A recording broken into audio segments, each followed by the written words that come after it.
யாராகலும் ஃப்ளூயண்ட்டாக translate பண்ணுறவங்க இருக்குங்களா? Okay.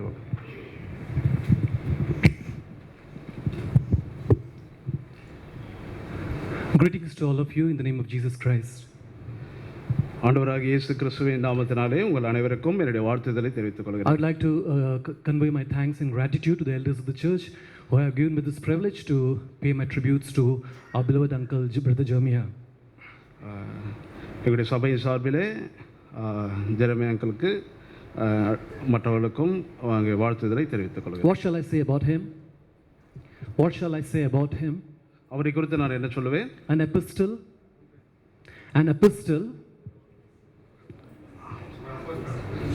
அவர் ஒரு அப்போஸ்தலர், a teacher, அவர் ஒரு போதகர், a preacher, அவர் ஒரு வேத போதகர், a prophet, அவர் ஒரு தீர்க்கதரிசி, a elder, அவர் ஒரு மூப்பர், a servant of God, அவர் தேவ ஊழியர், a writer, our எழுதுகிறவர், a singer, அங்கே பாடுகிறவர். In fact, you can say that he was a multi-talented personality. அவர் அநேக தாளந்து உள்ள ஒரு நபராக அவர் காணப்படுகிறார். Words are not sufficient enough to say what we have lost today. நாம் வார்த்தையினாலே நம்முடைய இழப்பை குறித்து நாம் சொல்ல முடியாது. Many times my brother Robert used to say to me, அநேக முறை சகோதரர் ராபர்ட் இவனமாக சொல்லியிருக்கிறார், that there's a song which Jeremiah uncle which talks about the life of Jeremiah uncle. ஒரு பாடல் ஜெரமியா அங்கிளுடைய வாழ்க்கையை குறித்து அது எழுதப்பட்டதாக சொல்லியிருக்கிறார். And this was the hit song in the 2015 Holy Convocation. 2015வது வருடம் நடந்த பரிசுத்த சபை கூடுதலில் அந்த பாடலானது பிரபலம் அடைந்தது. We have written it in Hindi, it is there in Tamil and Telugu. அந்த பாடலானது ஹிந்தியிலும் தெலுங்கிலும் தமிழிலும் அங்கே காணப்படுகிறது. It is a small song about the life of Jeremiah uncle. அது ஜெரமியா அங்கிளை குறித்ததான ஒரு சிறிய பாடலாக காணப்படுகிறது. And I love this song so much that I converted it to English song. I made it translated into English song. அந்த பாடலை நான் அதிகமாக நேசித்தபடினாலே இதை ஆங்கிலத்திலே இங்கிலீஷ்லே மொழிபெயர்த்தேன். You all know this song, you can sing along with me. உங்களுக்கு தெரிந்திருந்தால் என்னோட கூட இந்த பாடலை பாடலாம். Give me strength, oh my Lord, fill me with your spirit, Lord. Give me strength, oh my Lord, fill me with your spirit, Lord. Touch my heart with the Holy Ghost. Touch my heart with the Holy Ghost. Fill with the fruits of the Spirit, Lord. Sing it in Tamil. பலப்படுத்தும் எந்தனையே வல்லபை நான் உந்தன் ஆவியால் பலப்படுத்தும் எந்தனையே வல்லபை நான் உந்தன் ஆவியால் ஆட்கொள்ளும் இந்த உள்ளத்தை ஆட்கொள்ளும் இந்த உள்ளத்தை ஆவின் கனின் நிறைந்திடவே பலப்படுத்தும் எந்தனையே வல்லபை நான் எந்த நாவியார். Fill me with your truth, O Lord. Cleanse me with your living word, O Lord. Fill me with your truth, O Lord. Cleanse me with your living word, O Lord. Fill my heart to serve you today. Make me humble to serve you, Lord. Give me strength, oh my Lord. Fill me with your spirit, Lord. The 5 things I want to say about Brother Jeremiah uncle very soon. I want to say 5 things about Brother Jeremy uncle. 5 காரியங்கள் Jeremiah அங்கிளை குறித்து நான் சொல்ல விரும்புகிறேன். First of all and foremost, Brother Jeremy uncle was a very strong man. முதலாவது Jeremiah uncle மிகவும் பலமுள்ள ஒரு மனிதர். Whenever he used to come to Andamans, எப்பொழுதெல்லாம் அவர் அந்தமானுக்கு வருகிறாரோ I used to always ask him, அவரிடத்தில் எப்பொழுதும் நான் இப்படி கேட்பேன், Uncle, you're 82 years old. Uncle, you're 82 years old. நீங்கள் 82 வயது உள்ளவர்கள், How come you still serve the Lord? You must be weak and tired. நீங்கள் எப்படி இவ்வளவு பலமுள்ளவர்களாக இருக்கிறீர்கள்? நீங்கள் பலவீனமாக அங்கே டயர்டாக இருக்க வேண்டும். But Uncle used to always say, uncle எப்பொழுதும் இப்படியாக சொல்லுவார், I am strong. நான் பலமுள்ளவன். I got a lot of work to do for the Lord. நான் இன்னும் அநேக காரியங்களை வேலைகளை ஆண்டவருக்காக செய்ய வேண்டும். We are indebted to the Lord Jesus Christ. We are indebted to Him. நாம் அவருக்கு கடனாளிகளாக இருக்கிறோம். Because the strength which the church has is because of Him. அங்கே சபைக்காக உழைக்கத்தக்கதாக பலத்தை தேவனிடத்திலிருந்து பெற்றுக்கொள்கிறோம். That's the reason we know there's a verse in 2 Corinthians chapter 12 verse 9 which says my grace is sufficient for you, for my strength is made perfect in weakness. உன்னுடைய பலவீனத்திலே என்னுடைய பலன் பூரணமாக விளங்கும், என்னுடைய கிருபை உனக்கு போதும் என்ற வார்த்தையை நாம் அறிந்திருக்கிறோம். Please brothers and sisters, turn with me to the second verse. இரண்டாவது குறிப்புக்கு நேராக சொல்லுவோம். Second verse, Acts 21 verse 13. Why not we read together? அப்போஸ்தலர் Acts chapter 21 verse 13. அப்போஸ்தலர் 21 Fast. 13வது வசனம். Please read together. சேர்ந்து வாசிக்கலாம். With a loud voice. எல்லாரும் சேர்ந்து சத்தமாய் வாசிக்கலாம்.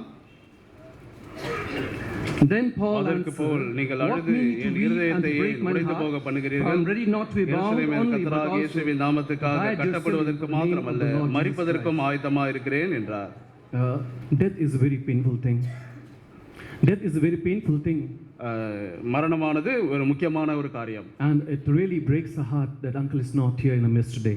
அங்கிள் நம்ம மத்தியில இருப்பது அங்க இருதயத்துக்கு வேதனை கொடுக்கக்கூடிய ஒரு காரியமா இருக்கிறது. Once when uncle came to Andamans, ஒரு முறை அந்தமான் வந்தபோது he told about an incident where he was attacked by the goons at Gummadipundi. கும்மிடிப்பூண்டிலே our he was attacked by the people. கும்மிடிப்பூண்டிலே மற்ற ஜனங்களாலே அவர் பாதிக்கப்பட்டார் அல்லது தாக்கப்பட்டார் என்ற காரியத்தை அவர் சொன்னார். At that time uncle was inside the car.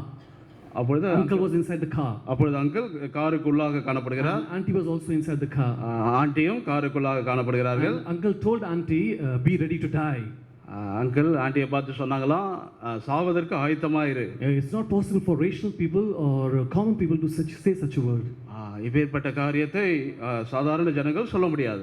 Why he could say like that? ஏன் அவர் அப்படி சொன்னார்? Because he was already dead.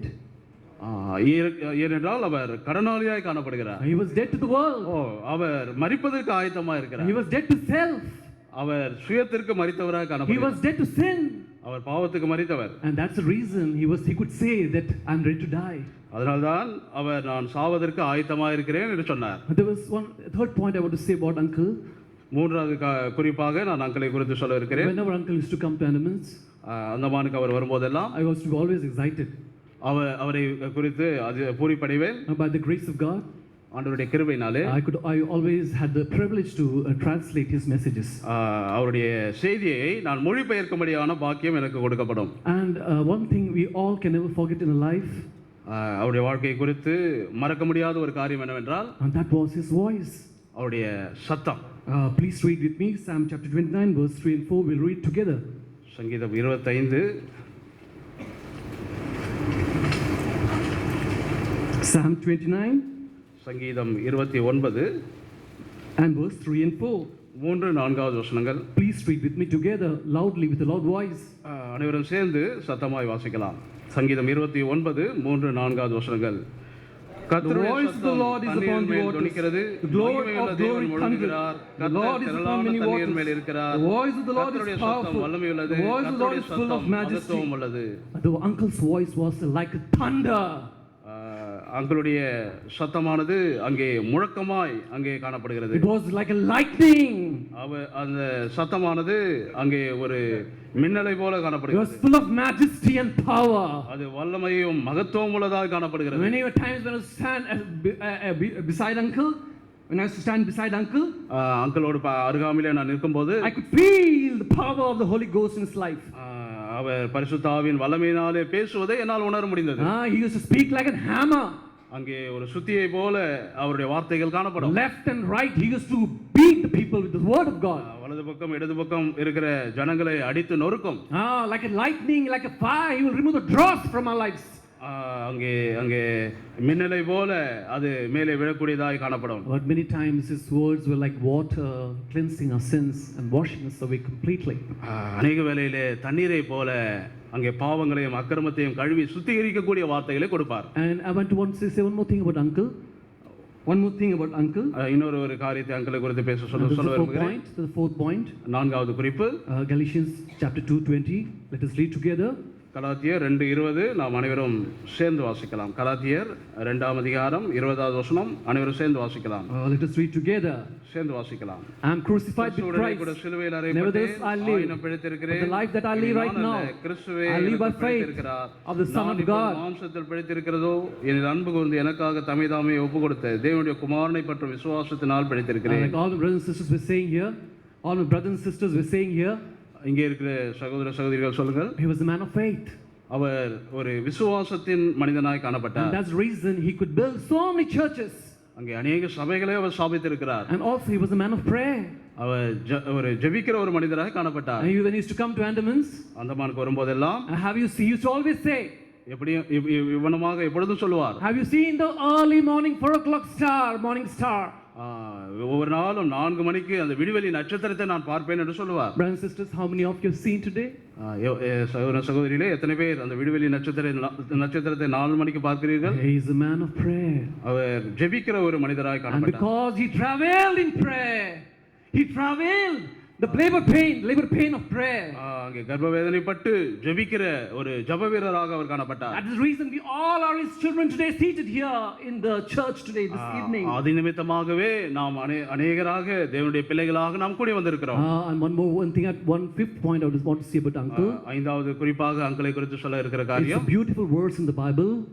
பரிசுத்த வேதாகமத்திலே ஒரு அழகான வார்த்தை இருக்கிறது. Let us open the Bible together. எல்லாரும் சேர்ந்து அந்த வசனத்தை வாசிக்கலாம். Why don't we read the verse? அந்த வசனத்தை வாசிக்கும் போதெல்லாம் Romans 1:16. ரோமர் 1:16. ரோமர் 1:16. Let us read loudly, young boys and girls and ladies. நாம் அனைவரும் சேர்ந்து வாசிக்கலாம். ரோமர் 1:16. I'm not ashamed of the gospel of Christ. சுவிசேஷத்தை குறித்து For நான் it is the power of God முன்பு unto யூதரிலும் those who பின்பு believe, கிரேக்கரிலும் the Jews first. விசுவாசிக்கிறவன் எவனோ அவனுக்கு ரட்சிப்பை உண்டாக்குவதற்கு அது தேவ பெலனா இருக்கிறது. Uncle, when he used to come to Andamans, uncle அந்தமானுக்கு வரும்போதெல்லாம் uncle had a good taste for ornamental woods. Wood. அங்கே அங்கிளுக்கு அந்த மரத்தை குறித்ததான காரியங்களை குறித்ததான டேஸ்ட் காணப்படும். In Andaman you can see lot of trees. அந்தமான்ல அநேக மரங்கள் காணப்படும். Big tall trees. மிக உயரமான மரங்கள் அங்கே இருக்கும். And one of the most beautiful tree in Andaman is the padak tree.